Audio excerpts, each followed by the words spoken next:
ಸಂಸ್ಥೆ ಹೊಂಗಡ ಫೈನಾನ್ಸ್ ಸಂಸ್ಥೆ 20 ವರ್ಷಗಳಿಂದ ನಾವು ಹಲವಾರು ಮಕ್ಕಳನ್ನ ತರಬೇತಿ ಮಾಡಿದ್ದೀವಿ. ಅದರಲ್ಲಿ ಎಷ್ಟೋ ಜನ ಫೈನಾನ್ಸ್ ಡಿಪ್ಲೊಮಾ ಫೈನಾನ್ಸ್ನ ಪಡೆದುಕೊಂಡು ಎಲ್ಲ ಬೇರೆ ಕಡೆ ಹೊರ ದೇಶಗಳಲ್ಲಿ ಕೂಡ ಹೋಗಿದ್ದಾರೆ. ಮೊನ್ನೆ ಒಬ್ಬರದ್ದು ಕಾಲ್ ಬಂತು, ಮ್ಯಾಮ್ ನಾನು ಮೆಡಿಕಲ್ ತೊಗೊಂಡಿದ್ದೀನಿ, ಸೆಕೆಂಡ್ ಸೆಮ್ಮಲ್ಲಿದ್ದೀನಿ, ನನಗೆ ಔಟ್ ಆಫ್ ಮಾರ್ಕ್ಸ್ ಬರ್ತಾ ಇದೆ, ದಿವಸನೂ ನಿಮ್ಮನ್ನು ನೆಟ್ ಮಾಡ್ತೀವಿ ಅಂತ ಹೇಳಿ. ಇದರಷ್ಟು ಬಹುಶಃ ಹೆಮ್ಮೆಯ ವಿಷಯ ಟೀಚರ್ಗೆ ಮತ್ತೊಂದು ಇರಲಿಕ್ಕಿಲ್ಲ. ಈಗ ನಮ್ಮ ಸಂಸ್ಥೆಯಲ್ಲಿ ನಾವು 2 ಬಗೆಯ ಕಾರ್ಯಕ್ರಮಗಳನ್ನು ಮಾಡ್ತೀವಿ. ಅದರಲ್ಲಿ ಒಂದು ಸಂಸ್ಕೃತಿ, ಮತ್ತೊಂದು ಪರಂಪರೆ. ಈ ಸಂಸ್ಕೃತಿಯಲ್ಲಿ ನಾವು ಮಕ್ಕಳನ್ನ ತರಬೇತಿ ಮಾಡಿ ಅವರಿಗೆ diploma in finance, degree in finance and PhD ಇನ್ ಫೈನಾನ್ಸ್ನ ಮಾಡುವಂಥ ವ್ಯವಸ್ಥೆ ಕೂಡ ಇದ್ದೀವಿ. ಈಗಾಗಲೇ 10 ಜನರು ಡಿಪ್ಲೊಮಾ ಮುಗಿಸಿದ್ದಾರೆ. ಅದು ಒಂದು ನಮಗೆ ಒಂದು ಗತಿ. ಅದೇ ರೀತಿ ಪರಂಪರೆಯಲ್ಲಿ ನಾವು ಇಂಟರ್ ಸ್ಕೂಲ್ ಕಾಂಪಿಟೇಷನ್ ಅಂದರೆ ಭಾಗವಹಿಸಿ ನೀವು ಸ್ಪರ್ಧೆಯಲ್ಲಿ ಯಾವ ಸ್ಥಳದಲ್ಲಿ ಇದ್ದೀರಾ ಅಂತ ನೋಡೋಕ್ಕೋಸ್ಕರ ಈ ಒಂದು ಕಾರ್ಯಕ್ರಮ, ಅದು ಪರಂಪರೆ ಅಂತ. ಅದು ನವೆಂಬರ್ 14 ಇರುತ್ತೆ ಕಾಂಪಿಟೇಷನ್ನು. ಅದೇ ರೀತಿ ಮಾರ್ಚ್ 1ಗೆ ಅದರ ಪ್ರೈಸ್ ಡಿಸ್ಟ್ರಿಬ್ಯೂಷನ್. ಇದರ ಜೊತೆಗೆ ನಾವು ಕಲಾ ಪ್ರದರ್ಶನವನ್ನು ಕೂಡ ಏರ್ಪಡಿಸ್ತೀವಿ. ಅದರಲ್ಲಿ ನ್ಯಾಷನಲ್ ಆ್ಯಂಡ್ ಇಂಟರ್ನ್ಯಾಷನಲ್ ಲೆವೆಲಲ್ಲಿ ಕೂಡ ಇರುತ್ತೆ.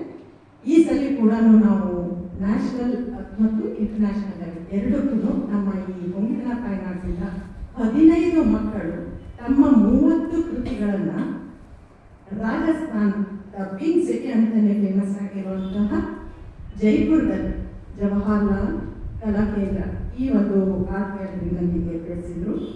ನಾವು ಇವರ ಮಕ್ಕಳನ್ನು ಟ್ರೈನ್ ಮಾಡಿ ಈ ಒಂದು ಕೃತಿಗಳನ್ನು ಅವರಿಗೆ ಕಳಿಸಿ ಅವರು ಅಲ್ಲಿ ಫ್ರೇಮ್ ಹಾಕಿ ಎಕ್ಸಿಬಿಟ್ ಮಾಡಿದ್ದು ತುಂಬ ಜನರ ಮನಸ್ಸನ್ನು ಸೆಳೆದಿತ್ತು. ಅದಕ್ಕೊಂದು ಯಾರೋ ಒಂದು ಮಗು ಕೇಳ್ಬೇಕು, ಮ್ಯಾಮ್ ಫೆಬ್ರವರಿ 26, 27, 28 ಮಾಡಿದ ರಾಜಸ್ಥಾನ್ ಎಕ್ಸಿಬಿಷನ್ ಇತ್ತಲ್ಲ ಮ್ಯಾಮ್, ಅದಕ್ಕೆ ಯಾವಾಗ ಕೊಡ್ತೀರಾ ಮೊಮೆಂಟು? ಆ ದಿನ ಇವತ್ತು ಬಂದಿದೆ. ನಾವೇ ಮಾಡಿದರೆ ಅದಕ್ಕೊಂದು ಶೋಭೆ ಇದೆ. ಅದಕ್ಕೆ ಒಂದು ಮುಖ್ಯ ಅತಿಥಿಗಳನ್ನು ಕರೀಬೇಕಾಗತ್ತೆ. ಅವರು, ನಾನು ಈಗಾಗಲೇ ಅವರನ್ನು ಇಂಟ್ರೊಡ್ಯೂಸ್ ಮಾಡಿ ಶಾರ್ಟ್ ಆಗಿ, ನಡೆದಾಡುವ ವಿಕಿಪೀಡಿಯಾ ದಿಸ್ ವೆರಿ ನಾಲೆಜಬಲ್ ಒಂದು. ಮತ್ತೆ ಇವರು ಪ್ರಕೃತಿಯ ಸೊಬಗಲ್ಲಿ ಬೆಳೆದಿದ್ದಕ್ಕೆ ಅಲ್ಲಿಯ ಪ್ರಕೃತಿಯ ಸೊಬಗು ಕಲಾವಿದರನ್ನಾಗಿ ಮಾಡಿಬಿಡುತ್ತೆ. ನಮ್ಗೆ ಬರ್ತಾ ಇದ್ರು ಕುಂಚ ಹಿಡಿದು ಬಿಡ್ತೀವಿ, ಬರ್ತಾ ಇದ್ರು ಪೆನ್ ಹಿಡಿದು ಬಿಡ್ತೀವಿ, ಕುತ್ಕೊಂಡು ಬಿಡ್ತೀವಿ. ಸೊ ಇವರು ವೃತ್ತಿಯಲ್ಲಿ ಇಂಟೀರಿಯರ್ ಡಿಸೈನರ್, ಒಳಾಂಗಣ ವಿನ್ಯಾಸ ಮಾಡ್ತಾರೆ. ಪ್ರವೃತ್ತಿಯಲ್ಲಿ ಇವರು ಕಲಾವಿದರು ಅಂತಂದರೆ ಬರೆಯುವ ಹವ್ಯಾಸ ಅವರಿಗೆ ತುಂಬ ಇದೆ. ಹಾಗಾಗಿ ಅವರ ಮೊದಲ ಕೃತಿ 2023ರಲ್ಲಿ ಪುನರ್ನವ ಅನ್ನೋ ಒಂದು ಕೃತಿ ಬಿಡುಗಡೆ ಆಯಿತು. ಅದು ಇವಾಗ 6 ಭಾಷೆಗಳಲ್ಲಿ ಅನುವಾದಗೊಳ್ತಾ ಇದೆ. ಮತ್ತೆ ಇನ್ನೊಂದು ಭದ್ರ ಅನ್ನುವಂತಹ ಕೃತಿ ಆಗಲೇ ತಯಾರಾಗಿ ನಿಂತಿದೆ. ಅದು ಅಕ್ಟೋಬರ್ ದಸರಾದಲ್ಲಿ 18ಕ್ಕೆ ಬಿಡುಗಡೆ ಆಗಲಿಕ್ಕೆ ಹೊರಟಿದ್ದಾರೆ. ಅವರಿಗೆ ಒಂದು ಶುಭ ಹಾರೈಕೆ ಮತ್ತು ಒಂದು ಜೋರಾದ ಇದೆಲ್ಲದರ ಜೊತೆಗೆ ಅವರು ಪ್ರವೃತ್ತಿ ಅಂತಂದ್ರೆ ನಮ್ಮ ಫ್ಯಾಷನ್ ಅಂತ ನಾವು ಏನು ಹೇಳ್ತೀವಲ್ಲ, ಅದರಲ್ಲಿ ಅವರು ಕಂಠದಾನ ಮಾಡ್ತಾರೆ. ಹಲವಾರು ಕನ್ನಡ, ಹಿಂದಿ, ಇಂಗ್ಲಿಷ್ ಈ ಭಾಷೆಗಳಲ್ಲಿ ಅವರು ಕಂಠದಾನ ಮಾಡ್ತಾರೆ. ಈ ಕಂಠದಾನ ಹೇಗಿರುತ್ತೆ ಅದನ್ನು ನೀವು ಮುಂದೆ ಅವರ ವಾಯ್ಸನ್ನು ಕೇಳ್ತೀರಾ.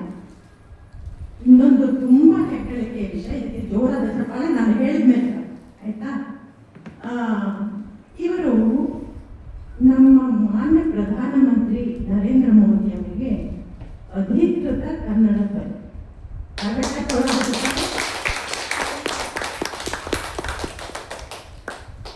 ಇದೆಲ್ಲದರ ಜೊತೆಗೆ ನಾನು ಅವರನ್ನ ಹೇಳೋದು ಏನು ಅಂತಂದ್ರೆ, ಹೃದಯವಂತ, ಸಜ್ಜನಿಕೆ ಮೂರ್ತ ರೂಪ. ಯಾಕೆಂದ್ರೆ ನಾನು ಈ ಒಂಥರ ಪ್ರೋಗ್ರಾಮ್ಸ್ಗಳನ್ನು ಕರೆದಾಗ ಹೇಗೆ ಬರುತ್ತೆ ಗೊತ್ತಾ ಸರ್, ನನಗೆ ಅದು ಏನು ಅಂದರೆ ಅಂದಾಗ ನನ್ಗೆ ಗೊತ್ತಾಗುತ್ತೆ, ಓಹೋ ಇದು ನಮಗೆ ಸೆಟ್ ಆಗೋಲ್ಲ ನಮ್ಮ ಪಾಸಿಟಿವ್ ವೈಬ್ಸ್ಗೆ.